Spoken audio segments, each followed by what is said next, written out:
Forte abraço a você, telespectador da TV Câmara. Estamos começando mais um Ponto do Encontro. Vamos falar muito sobre a saúde pública em nossa cidade.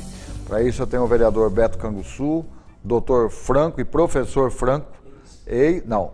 Sempre professor, sempre doutor. E também o Cristiano Henrique Gomes, auxiliar de enfermagem. Vamos falar muito da terceirização da saúde. Obrigado pela presença, vereador. Obrigado, Luciano. É um prazer estar aqui recebendo esses dois convidados ilustres aqui para o nosso debate, aqui para o nosso ponto de encontro, que vamos tratar um pouco sobre saúde, né, Luciano? Bom. O que me intriga, acho que como homem público, e acho que intriga a todos nós, é por que razão a saúde não funciona, no geral, nos municípios brasileiros, e em particular no nosso município, né? Ribeirão Preto é uma cidade que gasta por volta de 30% do seu orçamento municipal. O doutor Franco sabe disso, foi gerente de unidade já em governos anteriores, sendo que a nossa obrigação deveria ser no sentido de gastar em torno de 15% a 20%. Estamos gastando 30% e não damos conta de atender. A saúde está sempre doente aqui em Ribeirão Preto, né? Nós temos uma rede de unidades básicas de saúde, distritais de saúde, são 5, que agora foram acrescidas das UPAs, né, um programa do governo federal, e também não se consegue se resolver, não consegue se dar um bom atendimento à população, né? Temos servidores capacitados. Ribeirão Preto é uma cidade de excelência, né, um centro médio de excelência, né? Tem uma faculdade de medicina, uma das melhores do país, não sei se ainda mas sempre foi considerada. Assim, nós temos todas as condições, acho que objetivas, para ter uma boa saúde. Então, uma coisa que nos intriga muito é por que não funciona. Daí porque é nosso objetivo de estar discutindo hoje, aproveitando um pouco a experiência do Dr. Franco, que sempre será um brilhante professor e uma referência para nós aqui na saúde de Ribeirão Preto. A ideia é também de abrir um espaço aí para o Cristiano, para que ele possa falar um pouco sobre o dia a dia das unidades de saúde, funcionamento, essa questão das terceirizações. Existe todo um movimento aí agora contra as terceirizações. Existe uma polêmica em relação à jornada de 30 horas semanais aí dos servidores. Ou seja, a gente precisa tentar começar a discutir sobre como a saúde de Ribeirão Preto pode ser melhorada. Porque não pode a gente continuar presenciando pessoas morrendo nas unidades de saúde por atendimento equivocado, por falta de atendimento, ou as pessoas aguardarem dias para poder fazer um exame, uma consulta.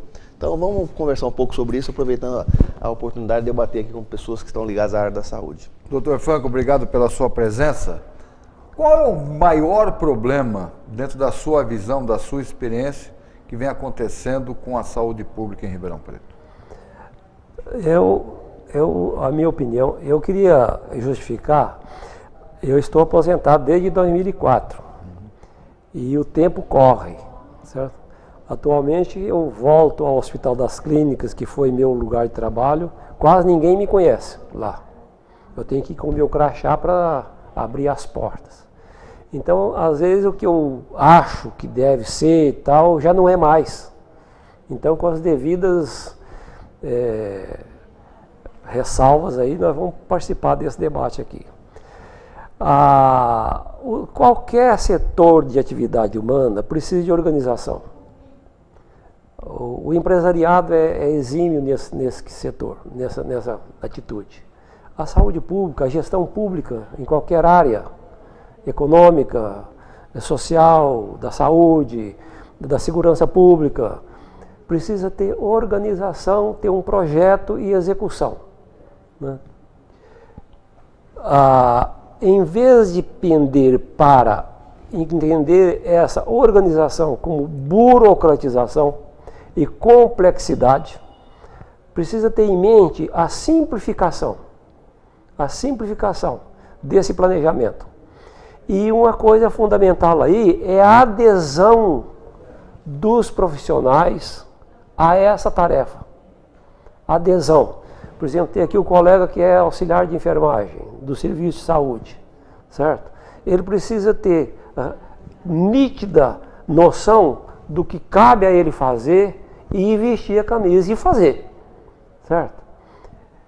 Então são coisas, na minha opinião, coisas simples e objetivas. Organização, simplificação e competência. Esse negócio de adesão ao serviço, está embutido o termo competência. Competência profissional, bom senso, responsabilidade no trato com o público, certo? Porque o funcionário do grupo da saúde, desde o gestor, o médico, a enfermeira, todos os profissionais, ele não está ali para ganhar o salário dele, não. Certo? Ele está ali para servir a cidadania, servir quem está, né, necessitado de assistência médica. É uma das coisas mais gratificantes e é a única, eu acho, carreira que permite isso. É o sujeito, diante do sofrimento físico, psicológico, procurar um sujeito e falar: eu estou precisando do seu serviço. Só o médico sabe isso. Só o serviço de saúde, hoje compartilhado com as colegas enfermeiras, com as várias, que antigamente se chamava os serviços paramédicos, em todos a sua complexidade. Pois não.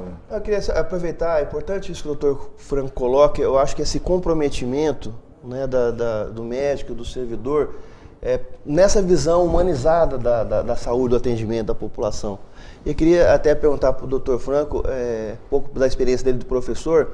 A gente percebe hoje, Luciano, professor Franco, Cristiano, o profissional da saúde que está sendo formado, eu acho que dentro dessa visão, desse mundo globalizado, né, dessa política neoliberal que nós vivenciamos aqui no Brasil, eu acho que a saúde começou a ser tratada muito mais como mercadoria, né, as relações entre paciente e médico, serviço de saúde, do que propriamente uma política pública nessa visão que o Dr. Franco coloca do respeito, primeiro a questão da integridade, da dignidade daquela pessoa que vá até um posto de saúde, porque está doente, que está precisando de ajuda e tal. Então, como que o doutor vê hoje essa questão da formação, né, dos profissionais da área de saúde?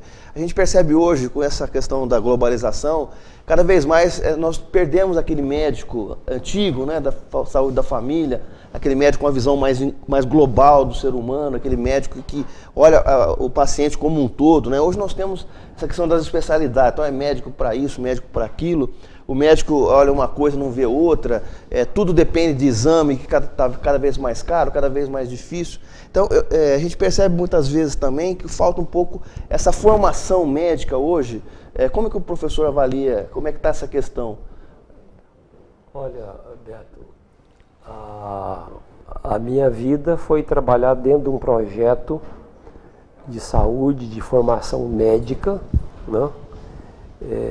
Nesse sentido, o meu departamento, os sanitaristas do mundo inteiro e do Brasil, né, tinham em mente formar esse médico generalista, né?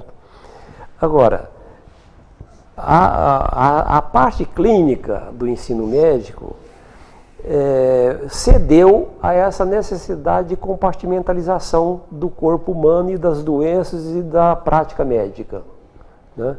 Hoje existem vários especialistas dentro da oftalmologia, né? Dentro da ortopedia, né? Da oncologia, da ginecologia obstetrícia, da pediatria. Então tem vários segmentos, né? E fica difícil hoje você formar um médico com essa visão mais geral, né, que os meus professores tinham, os primeiros professores da faculdade de medicina tinham, né? Eram homens que sabiam, né? A maioria dos médicos hoje, eles não usam estetoscópio, aparelho de pressão, certo? O computador faz, ele já vai direto para o computador, né? Essa parte de receber o paciente e conversar com ele está pressionada, tá pressionada pela necessidade do médico de trabalhar em vários locais para ganhar o seu sustento. O nosso grande mestre Hipócrates já falava que o médico tem que viver do seu trabalho. Ele tem que receber pelo seu trabalho.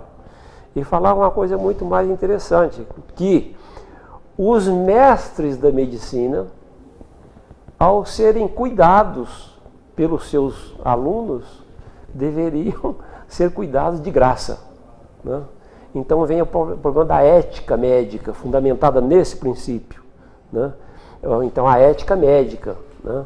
A família do médico, né?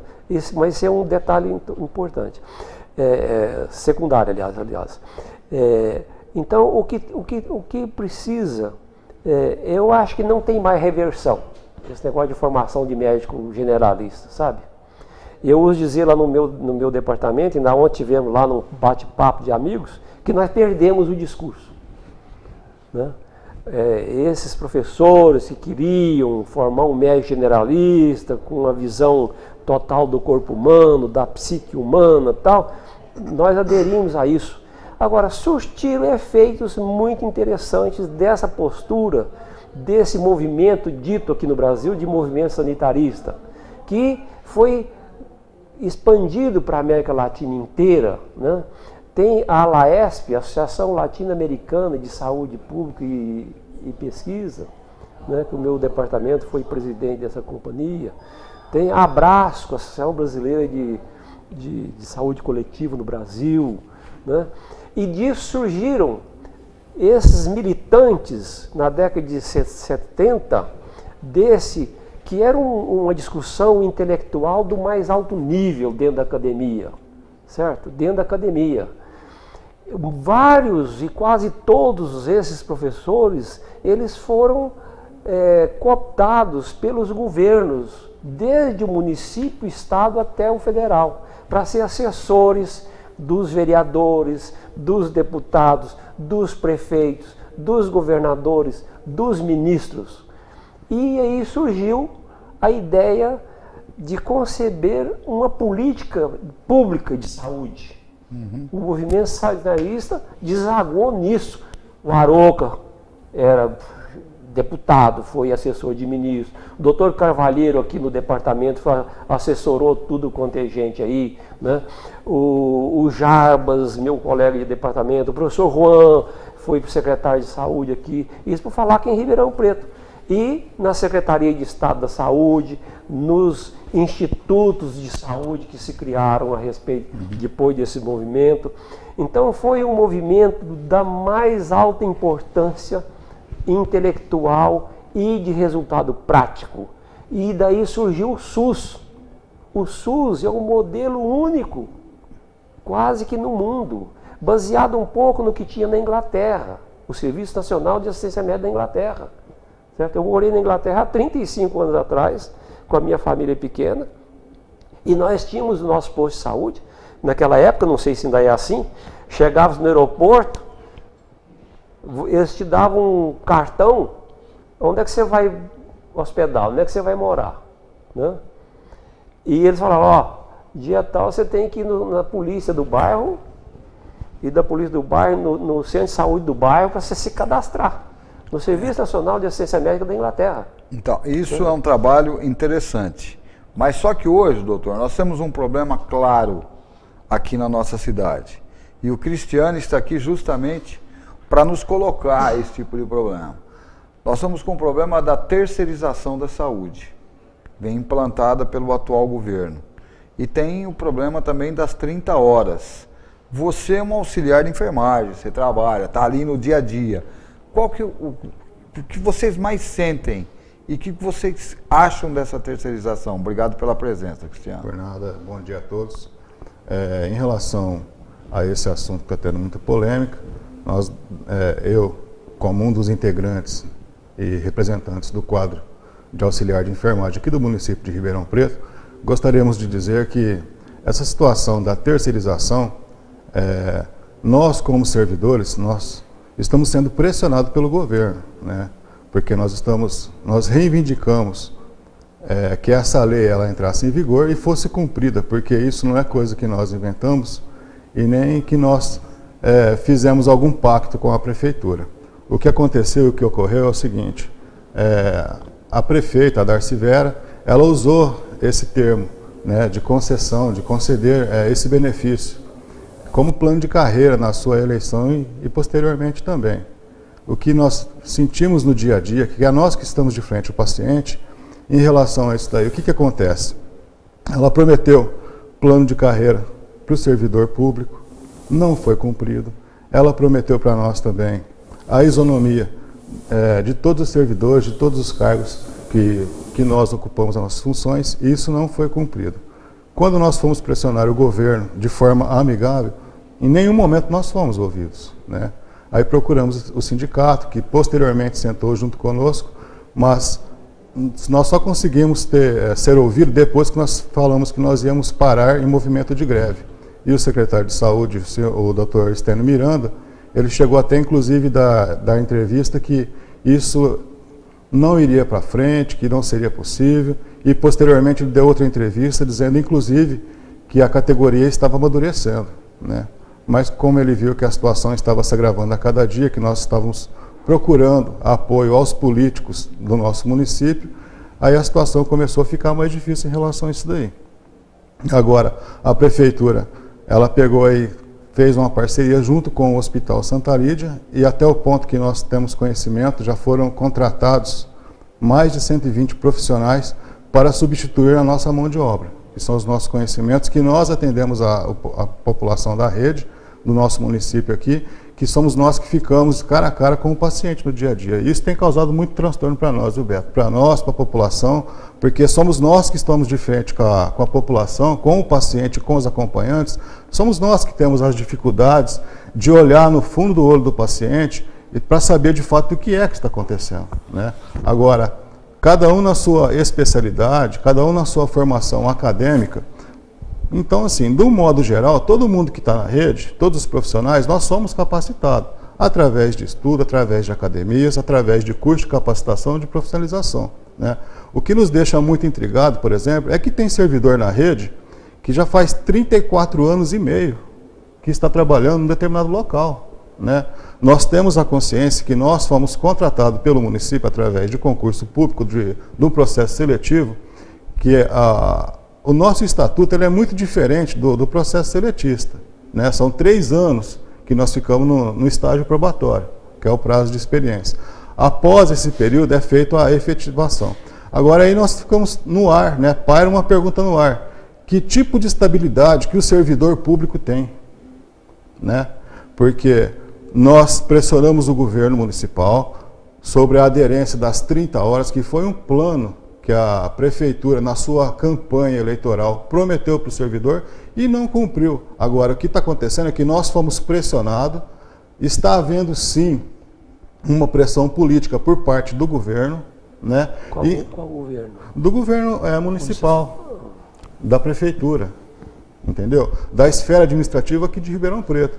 Porque todos os servidores, nós não somos apenas 1 ou 2 ou 3 famílias ou 4 isoladas. O nosso quadro de funcionário é em média 900 profissionais, né? Que envolve a enfermagem num quadro como um todo, desde do PSF até o atendimento de urgência e emergência, o mais avançado que se existe no município, né? Além da odonto, da farmácia e de outros segmentos também. Eu acho que nós estamos vivendo esse momento agora com relação à jornada das 30 horas. Aí, eu acho que um dos preceitos, inclusive do SUS, né, doutor, é a questão da participação na gestão da saúde pública, né? O SUS trouxe um conceito interessante de participação social. Isso significa a participação não só da comunidade, que tem que ser atendida, mas também dos próprios servidores. Então, eu acho que essa questão da democratização das relações é um quesito importante na discussão da organização do serviço, né? Eu acho que o governo precisaria reaprender, se não aprendeu ainda, no sentido de dialogar mais com a categoria, dialogar mais com a comunidade. Nós ainda vemos, infelizmente, várias unidades de saúde aqui em Ribeirão Preto que não têm a sua comissão local de saúde funcionando, né? Então, esse diálogo entre servidores, administração, comunidade é extremamente importante para que a gente não chegue a essa situação agora meio tensionada que está vivendo os auxiliares de enfermagem, o corpo de enfermagem das unidades por conta dos remanejamentos e tal. Eu acho que isso é um problema que tem que ser resolvido com diálogo, né? Não dá para ter uma postura autoritária, né, no sentido de fazer as mudanças necessárias para que o serviço funcione sem ouvir os servidores. É óbvio também que os servidores têm que entender que o gestor público, no seu papel de gestão, ele tem que garantir o atendimento à população. Então, nós não podemos também criar um serviço onde você fique criando funcionário fixo em determinado posto. Eu acho que os servidores, são capacitados, têm formação para trabalhar na saúde em qualquer área. Agora, é óbvio que o que você não pode fazer é uma gestão de pessoal que priorize a contratação de servidores terceirizados em detrimento do servidor concursado, né? Isso é um absurdo. Eu acho que se você tem já um corpo de funcionários efetivos, concursados, se há necessidade de remanejamentos dentro da rede, então que se priorize primeiro as transferências, a acomodação daqueles servidores que já estão há algum tempo na casa, e se tiver que repor servidores, que se reponha com os funcionários novos. Agora, essa questão da terceirização eu acho um problema gravíssimo, né? Porque, infelizmente, a gente está cada vez mais, as políticas públicas, delegando o serviço que é da administração pública para terceiros fazer, né? Para entidades sociais, para os CIPs, OS, para fundações, e com isso você cria, de novo, a questão da saúde como mercadoria, né? Ou seja, alguém vai ser contratado para prestar um serviço de saúde e vai ganhar em cima do município, tá certo? E vai contratar servidores para poder prestar esse serviço. Então, veja, a gente está criando burocracia, aquilo que o Dr. Franco fala. Em vez de você pegar o dinheiro e aplicar diretamente na saúde, na contratação de mais médicos, de mais auxiliares, de mais técnicos, de mais enfermeiros, de mais dentistas, você vai contratar uma entidade, uma organização social ou uma fundação para contratar esses médicos. Que tipo de profissional que vai vir, né? A gente viu recentemente, tivemos episódios lamentáveis de mortes de pacientes na nossa unidade de saúde que foram atendidos por médicos contratados por essas empresas que nem assinavam o prontuário daquele atendimento, usavam o nome de outros profissionais. Então, eu acho que esse gerenciamento dessa organização de serviço que eu acho que está falho, né? Eu acho que está faltando um pouco aí essa simplicidade que o Dr. Franco coloca, de ter o profissional, primeiro, lutar por quem tenha profissionais concursados, tá certo? Eu acho que o compromisso com a saúde pública, ela pressupõe que você tenha funcionários comprometidos com o serviço público. Você não pode fazer da saúde uma mercadoria ou um tipo de contrato onde alguém vai ganhar dinheiro em cima da saúde de alguém ou da ausência de atendimento de saúde de alguém, né? Vereador, eu vejo um ponto muito claro. Um ponto que nós tivemos problemas de abrir-se concurso público para médicos e nós tivemos uma quantidade mínima, mas põe mínima nisso, de pessoas querendo participar do concurso público. Prova é que o governo federal está trazendo médico de Cuba. Então, aí nós estamos tendo uma inversão de valores. Aí o médico já não quer trabalhar na rede pública. E aí nós precisamos saber o motivo disso. É o motivo, por que isso? Porque nós temos médicos formando todos os anos, no Brasil inteiro. E a qualidade do ensino e a qualidade dos profissionais que são formadas são ótimas. Agora, por que não trabalhar na saúde pública? É essa a pergunta, doutor, que eu queria que o senhor, como professor, tentasse explicar. É difícil explicar. Tem muitos fatores envolvidos nessa questão, certo? O médico, a escolha da profissão médica é por causa do status social, o quanto se pode ganhar na medicina, né? Era uma profissão na antiguidade, tempos passados, não antiguidade, que era provindo a demanda desses candidatos a médico vinha das classes abastadas. Poucos médicos eram gente de classe inferior, né? Então era um status, era a casta da sociedade. O cara ganha bem, tal. Essa mentalidade ainda persiste até hoje, certo? Que o médico é um cara que ganha dinheiro, ganha muito bem. Muitos procuram a medicina por causa desse fator, é um dos fatores. Então, quanto que se paga para o sujeito trabalhar no posto lá de Serrana? Certo? 8 horas por semana, certo? Qual é a carga horária lá? 20 horas. 20 horas por semana, certo? Ele tem que ir para lá, ele tem que voltar, certo? Ele tem que ganhar o suficiente para ele quase que não depender de outro emprego, que é uma anomalia pensar isso hoje, certo? Então esse é um dos fatores, né? Outro é a falta de formação dele, A falta de formação daquele médico que vai para lá, se chegar uma criança, ele faz um diagnóstico, chegar uma mulher que acha que está grávida, ele faz o diagnóstico, com poucos recursos.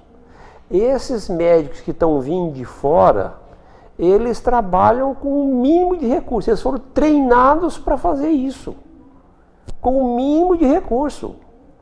Programa Mais Médico, né? Com o mínimo de recurso. Ele é capaz de examinar uma mulher que está achando que está grávida, certo? E não ter condições mínimas de sonografia, porque não é possível você botar uma sonografia, um aparelho em cada posto de saúde nas mais remotas regiões do país, certo? Agora, se precisar de encaminhar, e aí a saúde pública brasileira progrediu, ela é toda hierarquizada hoje, terciária, secundária e primária, certo? Aqui em Ribeirão Preto tem essa escala, em todas as cidades brasileiras, certo? Agora, o sujeito formou, não só na USP, mas em qualquer escola do Brasil, né? E ele resolveu fazer oftalmologia. Conheço inúmeras pessoas desse jeito, ou ortopedia, ou dermatologia, certo? Ele vai estudar. A dermatologia ainda tem uma coisa, porque ele, para fazer dermatologia, ele tem que fazer 3 anos de residência de clínica médica. Cardiologia, a mesma coisa. Tem algumas profissões que o cara é obrigado a ter uma formação mais ampla. Outras não, né? Então ele é especialista num pequeno setor do corpo humano e, por necessidade de ganhar dinheiro, ele vai trabalhar lá com você como médico. O cara é especialista, certo? Em sei lá o que, não vou nem falar mais de oftalmologia, que a gente fica ofendendo os oftalmologistas, né? Uhum. Mas aí chega lá um sujeito que está com, há pouco tempo aconteceu, uma menina que morreu por aí, que estava com meningite. Qualquer médico mínimo de conhecimento diagnostica uma meningite sem nenhum recurso. No exame físico, com a história, em 5 minutos ele encaminha, falou, ó, provavelmente meningite. Então essa é encaminhada já para um serviço de secundário ou terciário, né? E não aconteceu. Ela ficou batendo de porta em porta, voltou na mesma porta 3 vezes. Cada vez que foi lá, era um sujeito que era médico, mas não é médico porque ele não sabia examinar a paciente, se examinou, certo? E ela acabou morrendo, dentro de pouco, 24 horas ela morreu. Então, existem inúmeros fatores que determinam por que os médicos não querem ir trabalhar no serviço público. Insegurança, primeira coisa. Insegurança. Salário baixo, outra coisa, certo? E aí você vai enumerando uma porção de coisas, E isso, a gestão, por exemplo, o sujeito para trabalhar num posto de saúde, ele tem que ter conhecimento geral de medicina. Ele não pode ter tido se o sujeito teve toda uma residência, seria uma médico formação, clínico geral, uma formação muito especializada, ele não pode passar no concurso para ir trabalhar lá no posto de saúde de Serrana ou na periferia de Ribeirão Preto. Eu fiquei sabendo, eu estou afastado da prática há muitos anos, e pode até não ser verdade, que tem médico cubano trabalhando em posto de saúde da periferia de Franca. De Franca. Aqui em Ribeirão Preto nós temos 2 médicos no programa Mais Médico. Em Ribeirão tem 2 médicos. Então. Por quê? Por quê que os médicos que encabeçam aí os conselhos regionais de medicina, a Associação Médica Brasileira, o Conselho Federal de Medicina, aonde que esses profissionais trabalharão a vida inteira? Eles são especialistas. Certo? São especialistas e ficam aí lutando de uma maneira vergonhosa, eu acho, contra a tentativa de governo de dar acesso à população a um médico que tem um mínimo de conhecimento para atender as necessidades básicas da população. Esse debate vai longe, só que o tempo urge. Então nós vamos fazer uma outra pauta, viu, vereador? Para continuar esse assunto sobre a saúde pública, o nosso ponto de encontro. Nós estamos já está no gargalo. Então quero agradecer a presença do vereador Beto Canguçu, do Dr. Franco, e do Cristiano. O E Cristiano vamos falou voltar quase com esse nada. assunto. Mas nós vamos, vai falar muito, nós vamos voltar com esse assunto ainda, que é um assunto de muito interesse para você, cidadão. Muito obrigado pela sua audiência. Até o próximo Ponto de Encontro.